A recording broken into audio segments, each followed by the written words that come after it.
Muy buenas a todos y bienvenidos a un nuevo episodio de The Hustle Podcast, en el que tenemos historias de Halloween.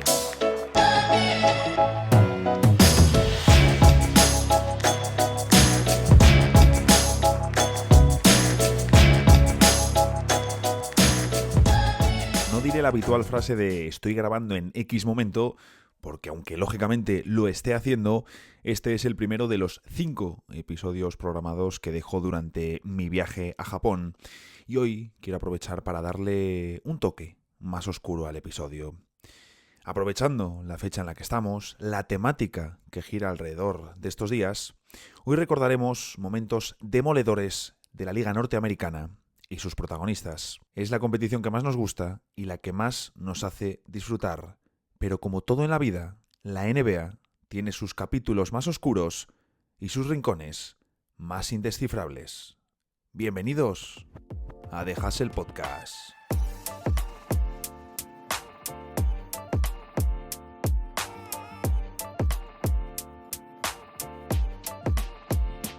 Podemos hacer una lista de momentos y episodios complicados, con equipos, jugadores, árbitros, incluso por el medio. En los últimos años, por ejemplo, hemos vivido escándalos, como el de los antiguos propietarios de Los Ángeles Clippers, Donald Sterling, o Phoenix Suns, con Robert Sarver. Pero los sucesos dignos de películas para Halloween se pueden catalogar de distintos modos y pueden suceder en la calle, en unas oficinas o dentro de la cancha, en el parqué. Y si pienso en momentos terroríficos, de los más sombríos que he vivido como seguidor y amante de la NBA, sin duda, la lesión de Gordon Hayward es de los primeros recuerdos que acuden a mi mente. Viajamos al 17 de octubre de 2017. Recuerdo ver aquel partido en el League Pass. Recuerdo estar en mi cuarto, ilusionado y conectado al League Pass, listo para ver el inicio de la temporada con un fantástico duelo entre Boston y Cleveland. Además, a nivel profesional, iba asomándome a terminar la carrera de periodismo, esa que a los estudiantes se nos hace tan larga, y estaba deseoso de lanzarme al mercado laboral, antes de conocerlo, por supuesto. Como digo, aquel duelo entre Boston y Cleveland, habría una temporada que iba a ser muy especial, y por supuesto, este era un duelo muy especial, y que venía cargado de muchísimo morbo, porque Kyrie Irving había pedido el traspaso, y justo después de perder las finales, los Cavs también perdieron a su joven estrella. Y Boston, además de a Kyrie, estrenaba también a un rookie llamado Jason Tatum y al gran fichaje de la agencia libre, Gordon Hayward. Este último, el alero, venía de explotar como All-Star en su último año en Utah y además se reencontraba con Brad Stevens, el entrenador con el que rozó la gloria en el March Madness de la NCAA. Lo cierto es que el plato era perfecto, tenía un poco de todo. Había morbo, había pique, por el traspaso de Kyrie, por los duelos entre LeBron y Boston, por empezar la temporada con un enfrentamiento entre los dos grandes favoritos del este. Y lo cierto es que si miras hoy en día los quintetos, parecen surrealistas, hechos con el 2K. Por los Celtics, Kyrie Irving, Jaylen Brown, Gordon Hayward, Jason Tatum y Al Horford. Por los Cavaliers, Derrick Rose, Dwayne Wade, Jay Crowder, LeBron James y Kevin Love. ¿Quién nos iba a decir que la alegría no duraría ni 10 minutos? Apenas pasaron 5 de partido y sucedió aquella terrible lesión imposible de borrar de la memoria. El pabellón congelado, Hayward siendo atendido, los rostros de Wade y otros jugadores completamente compungidos. Lo que debería estar pasando también por la cabeza de Rose, que para entonces ya había vivido su terrible calvario con las lesiones y sabía perfectamente lo que sería el siguiente capítulo para Hayward. Y por supuesto, sobre todo, cómo aquel momento marcó para siempre la carrera del jugador, del protagonista de esta terrible historia. Hayward no jugó más aquella temporada y regresó al inicio de la siguiente. El 16 de octubre de 2018, Hayward volvió a jugar después de sufrir una brutal fractura de tibia y dislocarse el tobillo de su pierna izquierda. Y lo cierto es que tuvo varias noches brillantes, por supuesto, como los 30 puntos que metió apenas un mes después de regresar ante Minnesota, o su récord personal, con 35 puntos en enero. Pero nunca vimos esa versión que tantas ganas había de ver de Hayward con la elástica verde y jugando de nuevo a las órdenes de Stevens. Disputó los playoffs de 2019 como una pieza de complemento importante. Tenía casi 28 minutos por partido, pero de insuficiente rendimiento. Parecía una sombra al lado del jugador que apenas había sido un año y medio antes. Y en los de 2020, después de una temporada en la que tuvo también diferentes problemas de lesiones, de nuevo, una lesión le limitó en cuanto a partidos y en cuanto a actividad, porque cuando volvió a jugar contra Miami, equipo que eliminó a Boston, veíamos que Hayward obviamente estaba jugando con muchos problemas de lesiones. Y así, en el verano de 2020, apenas 3 años después de firmar con los Celtics, Hayward rechazó su opción de jugador para firmar con Charlotte Hornets. Un movimiento en el que, por cierto, se creó la trade exception más grande de la historia de la NBA. Se marchó traspasado en un sing and trade y los Celtics crearon la mayor trade exception de la historia. Pero lo cierto es que el momento de esa terrible lesión acompañará a miles de aficionados de la NBA para siempre. Porque nunca olvidaremos ese momento en el que, ilusionados por la nueva temporada, vimos a Hayward desvanecerse cuando apenas estaba iniciando su camino con los Celtics.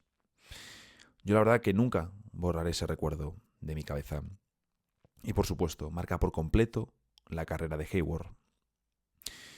Aún así, las peores bajas, las peores ausencias de larga duración, son no las que vemos por una lesión en un partido, sino las que se anuncian fuera de la cancha. Sin ninguna duda, uno de los peores momentos de la NBA puede ser incluso el peor hablando de un reclamo mediático que puso muchísimos ojos sobre la NBA por un motivo que en aquel momento fue absolutamente desolador. Tuvo lugar el 7 de noviembre de 1991. Para ponernos en contexto, unos pocos meses antes tuvimos las finales de la temporada anterior, las finales de 1991. Una serie que enfrentó a los Chicago Bulls de Michael Jordan contra los Lakers de Magic, ya en el ocaso como proyecto, e incluso también en el ocaso del Magic jugador. Aunque entonces no sabíamos, yo no porque no estaba viviendo en ese momento, pero entonces no sabíamos que aquella serie final sería la última vez que veríamos al mejor Magic en la NBA. Y es que antes de empezar la temporada regular 91-92, durante la pretemporada, Magic tuvo que volver a Los Ángeles, avisado con urgencia por la franquicia. El equipo, sus compañeros, los entrenadores estaban en Salt Lake City preparando la pretemporada. Quedaba muy poquito para que arrancase el nuevo curso. Pero él debía volver. Debía hacerlo de urgencia. Y cuando regresó, descubrió la terrible noticia. Una infección estomacal fue el motivo que usaron los Lakers para dar algo de margen. Pero había que decir algo, había que comunicárselo al mundo. Y así, el 7 de noviembre de 1991, Magic Johnson le anunció al mundo que tenía VIH. La gran estrella de Lakers podía ser incluso el mejor jugador de la historia de la NBA en ese momento, pero lo más relevante no era el final de su carrera, porque ahí anunció que se tenía que retirar con efecto inmediato, sino que un anuncio así, en aquel entonces, era una sentencia de muerte. Tenemos decenas de casos de personajes famosos, atletas o artistas que perdieron la vida por contraer el SIDA durante los 80 y los 90. Freddie Mercury, el tenista Arthur Ashe, Howard Ashman, por nombrar algunos. Los doctores, científicos y expertos investigaron desde inicios de los 80, desde inicios de esta terrible epidemia, y para el anuncio de Magic, 1991, se calculaba al menos 100.000 muertos de los casos conocidos solo en Estados Unidos. Magic se retiró de forma inmediata y en ese mismo momento, en el momento en el que él le comunicaba al mundo esta terrible noticia, dijo que quería ser un altavoz para prevenir el SIDA, para promover el sexo seguro y para ayudar a concienciar a la sociedad. Y vaya si lo consiguió. Solo al día siguiente, las llamadas a los centros de pruebas se duplicaron. Durante el mes siguiente al anuncio, las pruebas en toda la ciudad de Nueva York aumentaron un 60%. Y es que, al fin y al cabo, a la sociedad le impactó muchísimo que un atleta de los más populares y exitosos de la historia anunciase de aquella manera que tenía VIH. Una enfermedad que provocaba temor y pavor en la sociedad por el desconocimiento que existía, lo que generaba episodios de discriminación y aislamiento ante muchos de los portadores y enfermos. El propio Magic vivió un episodio adaptado, obviamente, a la burbuja de una gran estrella de una competición deportiva.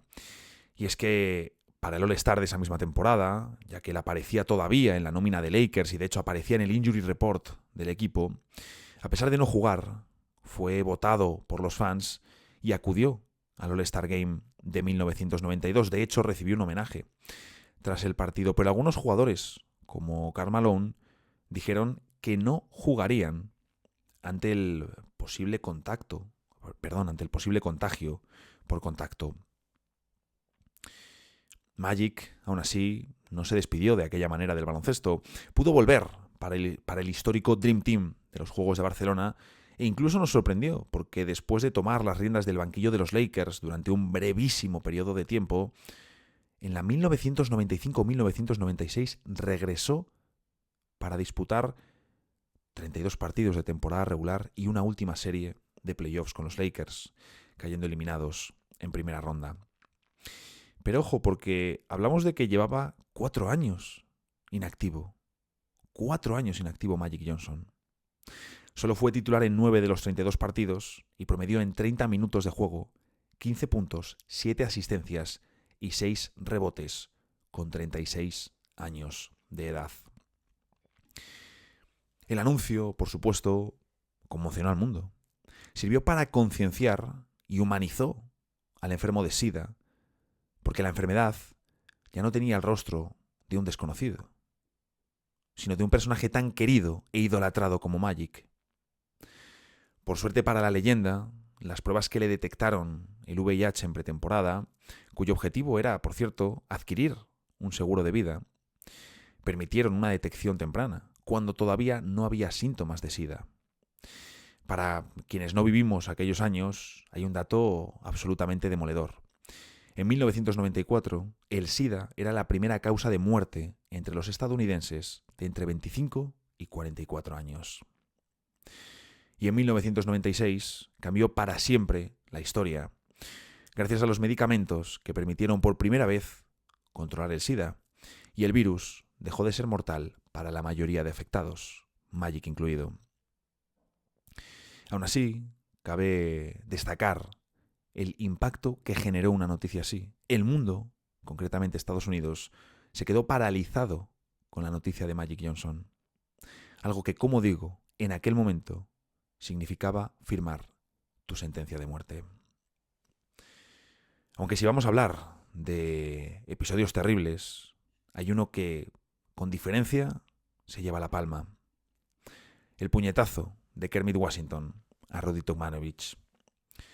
Por aquella época, el comisionado Larry O'Brien tenía la firme intención de terminar con la violencia en la NBA. Pero aquella temporada estuvo especialmente marcada.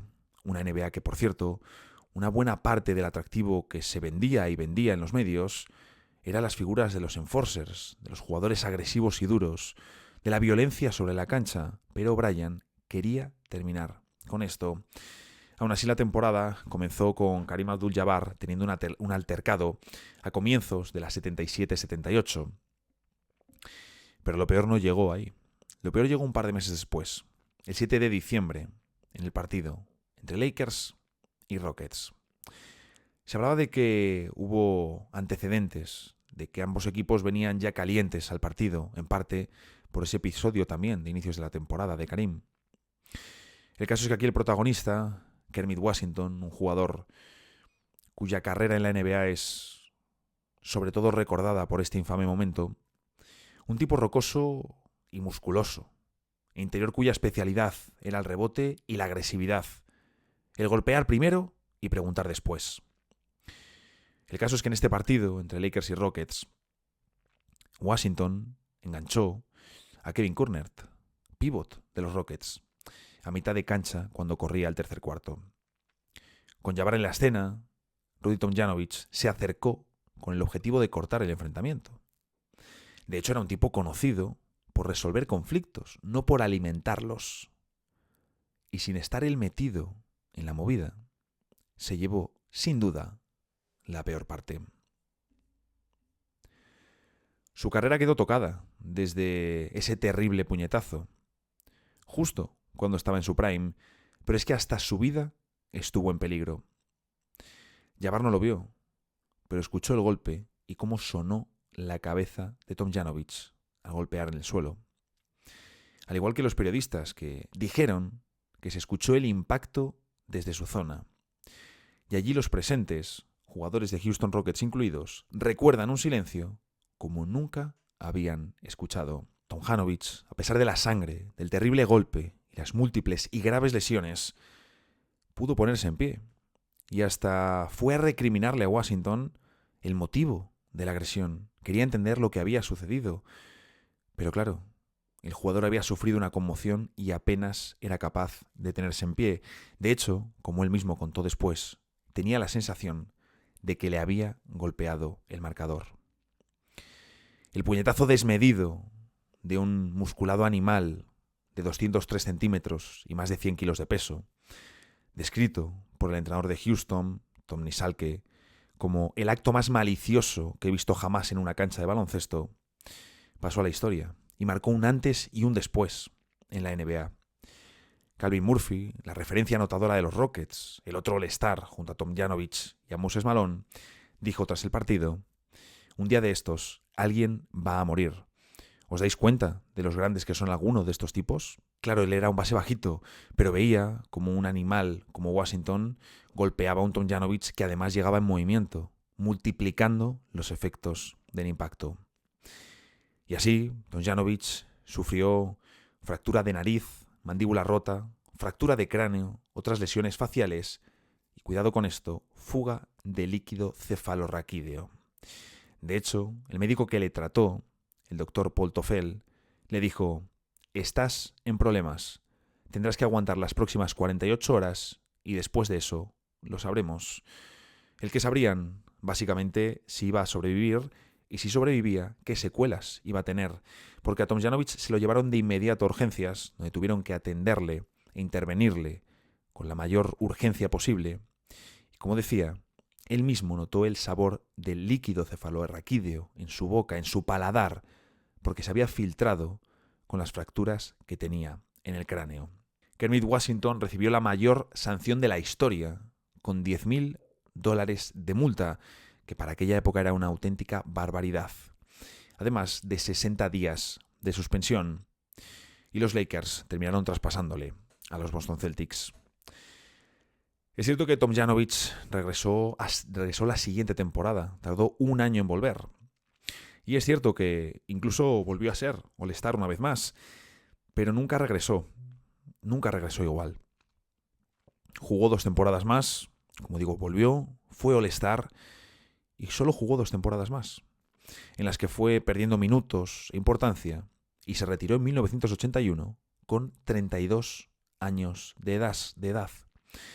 En aquella época muchos pidieron que la pena para Washington fuese un ojo por ojo. Es decir, si Tomjanovich tardaba un año en regresar a las canchas, que Washington no jugase hasta entonces. Pero Larry O'Brien, el comisionado, declaró que no, que la sanción de 60 días, que se traducía en 27 partidos, era más que suficiente y que esa sanción récord de $10,000 era más que oportuna. Además, desde aquel entonces, más que nunca, la NBA reforzó todo tipo de medida disciplinaria y de sanción contra las peleas. Y es que aquel horrible acto, un acto, por cierto, reflejo de un animal como Kermit Washington, con quien Tomjanovich, por cierto, hizo las paces no mucho después del incidente, cortó el mejor momento de la carrera de Rudy, que de hecho iba camino de su quinto All-Star consecutivo y acumulaba promedios de más de 21 puntos y más de 8 rebotes en las últimas 4 temporadas. Fue estrella de los Rockets en los 70 y el entrenador del equipo en los títulos consecutivos de 1994 y 1995 con Hakeem Olajuwon de estrella. Pero el 7 de diciembre de 1977 marcó, sin duda, uno de los episodios más oscuros de la historia de la NBA.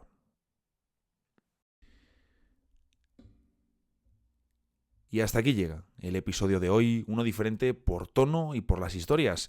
Y yo espero que, aunque haya sido breve, hayáis disfrutado. Y si no, pues ya sabéis, nos vemos el lunes en el próximo episodio de The Hustle Podcast.